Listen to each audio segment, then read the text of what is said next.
প্রিয় দর্শক, আপনাদের সবাইকে শুভেচ্ছা জানিয়ে নতুন একটা ভিডিওতে আপনাদের আমন্ত্রণ জানাচ্ছি। প্রসঙ্গ হচ্ছে বাংলাদেশ-ভারত সম্পর্ক।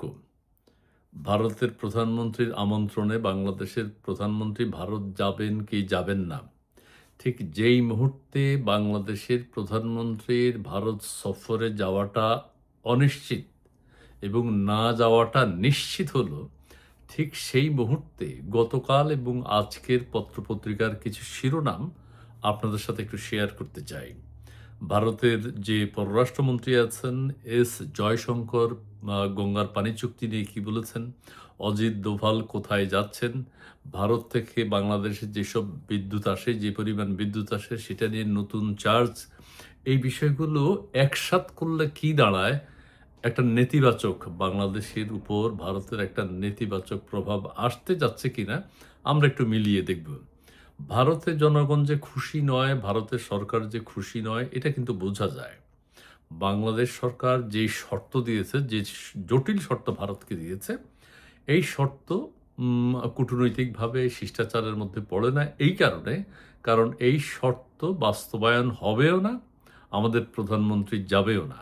তার মানে আমরা জানি এই শর্ত ভারত পূরণ করতে পারবে না। আমাদের প্রধানমন্ত্রী ভারত সফরে যেতে ইচ্ছুক নয়, এটা পরিষ্কার। ভারতের কাছেও পরিষ্কার। এখন যেই কথাটি বলতে চাই, আজকের পত্রিকায় যেটা দেখেছি, অজিত দোভাল ভারতের যে অজিত দোভাল আছেন তিনি চীন সফর করবেন। এটা কিন্তু উদ্বেগের। বলা হচ্ছে যে ভারতের যে সীমানা আছে, চীনের সাথে যে বর্ডার আছে সেগুলো নিয়ে কথা বলবেন। অবশ্যই বাংলাদেশ প্রসঙ্গটা সেখানে আসবে। আচ্ছা, ঠিক আছে, সেখানে কি আলাপ আলোচনা হয় সেটা পরবর্তীতে আমরা বুঝতে পারব। আরেকটা শিরোনাম হচ্ছে বিদ্যুতের চার্জ, তারা নতুন চার্জ ধরবে। অর্থাৎ ভারত থেকে আমরা যে বিদ্যুৎ আনি সেখানে খুব কম হলেও একটা নতুন করে একটা চার্জ তারা বসাবে। নতুন করে কিছু টাকা পয়সা আবার তাদেরকে দিতে হবে প্রতি ইউনিটের জন্য। এবং যখন আমরা ১,০০০ মেগাওয়াট বা ২,০০০ মেগাওয়াট বিদ্যুৎ আনবো, এটার পরিমাণ কিন্তু অনেক দাঁড়াবে। কাজেই আমরা দেখতে পাচ্ছি, একটা হলো অজিত দোভালের চীন সফর এই মুহূর্তে। আরেকটি হচ্ছে বিদ্যুৎ যে ভারত থেকে আমরা আমদানি করি সেটার উপর নতুন চার্জ। এবং সবচেয়ে উল্লেখযোগ্য বিষয় হচ্ছে এস জয়শঙ্কর, যিনি ভারতের পররাষ্ট্রমন্ত্রী, তার একটা বক্তব্য, সেটা হচ্ছে, বক্তব্যটা হচ্ছে এইটা, আপনারা জানেন যে ভারতের সাথে বাংলাদেশের গঙ্গা চুক্তি ডিসেম্বরে শেষ হচ্ছে। সো এই মুহূর্তে আমাদের প্রধানমন্ত্রীর ভারত সফরটা খুব জরুরি ছিল। ঠিক আছে?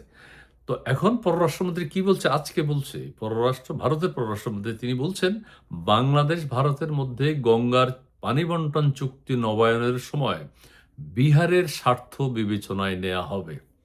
এমন আশ্বাস দিয়েছেন ভারতের পররাষ্ট্রমন্ত্রী এস জয়শঙ্কর। অর্থাৎ বিহারের তারা তাদের নাব্যতা, তাদের পানি প্রয়োজন আছে কিনা, তারা সেই পানিটা দিতে পারবে কিনা, বিহার থেকে যদি কোনো দাবি তোলে, ভারত কেন্দ্রীয়ভাবে সেটা চিন্তা করবে। বিহারের বিষয়টিকেই আগে প্রাধান্য দেবে। এটাই স্বাভাবিক। এতদিন কিন্তু এই বিষয়গুলো কথা হয়নি। এখন বিহারের ২ জন এমপিও প্রোটেস্ট করেছে।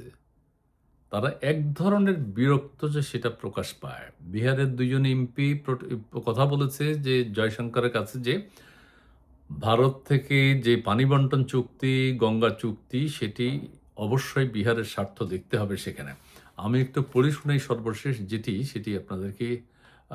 সেটি হচ্ছে আন্তর্জাতিক বাংলাদেশ ভারত গঙ্গা চুক্তি নবায়ন, হ্যাঁ, ডিসেম্বরেই হতে হবে। বিহারের আপত্তি নিয়ে যা বলল দিল্লি, বিহারের আপত্তি। বিহার কিন্তু আপত্তি করেছে এবং যা বলেছে সেটি আপনাদেরকে পড়ে শোনাচ্ছি। গঙ্গার পানি ভাগাভাগি নিয়ে পুরনো প্রশ্নের সঙ্গে পুরনো যা ছিল, শর্ত যেগুলো ছিল তার সঙ্গে এবার নতুন করে যুক্ত হচ্ছে বিহারের নতুন দাবি।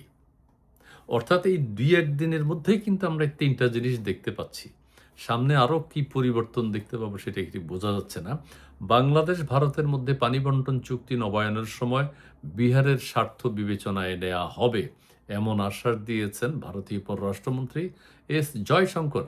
বিহারের উপমুখ্যমন্ত্রী ও পানি সম্পদ মন্ত্রী বিজয় কুমার চৌধুরী শনিবার ২২শে আগস্ট এই তথ্য জানিয়েছেন। চলতি বছরের শেষ দিকে ভারত বাংলাদেশের গঙ্গা পানি বন্টন চুক্তি নবায়নের প্রক্রিয়া শুরু হওয়ার কথা। ঠিক আছে? বিহার যখন এই দাবি তুলল, তখন শুক্রবার নয়াদিল্লিতে জয়শঙ্করের সঙ্গে বৈঠক করেন বিহারের মুখ্যমন্ত্রী সম্রাট চৌধুরী। তারা বৈঠক করেছে। বাংলাদেশকে এখন কিভাবে পানি কম দেয়া যায় বা বিভিন্ন শর্ত। উপমুখ্যমন্ত্রী বিজয় কুমার চৌধুরী এবং জনতা দল ইউনাইটেডের সাংসদ জয়কুমার ঝা তারা বৈঠক করেছেন। বৈঠকে ভারতের অর্থমন্ত্রী নির্মলা সীতারামন এবং পররাষ্ট্র, জনশক্তি ও অর্থ মন্ত্রণালয়ের জ্যেষ্ঠ কর্মকর্তারা উপস্থিত ছিলেন। ফারাক্কা নিয়ে বিহারের দাবি, নতুন দাবি এবার। বিহারের দীর্ঘদিনের অভিযোগ বাংলাদেশ ভারতের মধ্যে, সেটা শেখ হাসিনা করে ফেলেছিল। বিহার তখন অত দাবি তোলে নাই। বাংলাদেশ ভারতের মধ্যে পানি ভাগাভাগির চুক্তি করার সময় রাজ্যটির স্বার্থ যথাযথভাবে অতীতে বিবেচনা করা হয়নি। বিহার এখন বলছে, বিজয় কুমার ফারাক্কা ব্যারেজে পৌঁছানো পানির বড় অংশই বিহারের নদী অববাহিকা এলাকা থেকে আসে, কিন্তু পানীয় জল, সেচ ও শিল্পের ব্যবহারের জন্য বিহার তার ন্যায্য অংশ এতদিন পায়নি। যেটা শেখ হাসিনা চুক্তি করেছিল, শেখ হাসিনার চুক্তিতে বাংলাদেশের স্বার্থটাই বেশি করে দেখেছে। এই বিষয়টি গঙ্গা চুক্তি নবায়নের সময় গুরুত্ব দিয়ে বিবেচনা করার দাবি জানিয়েছে রাজ্যটি। অর্থাৎ ৩টি বিষয়, এই যখনই আমাদের প্রধানমন্ত্রীর ভারত সফর অনিশ্চিত হলো, না যাওয়াটা নিশ্চিত হলো, ঠিক তখনই এই ৩টা খবর, অজিত দোভালের চীন সফর, গঙ্গার পানি চুক্তি যে নবায়ন হবে সে সময় বিহারের ব্যাপারটা দেখতে হবে, নতুন শর্ত, বিদ্যুৎ যে আমরা আমদানি করি সেখানে একটা চার্জ তারা নতুন করে ধার্য করেছে, এটি দিতে হবে। ঠিক আছে?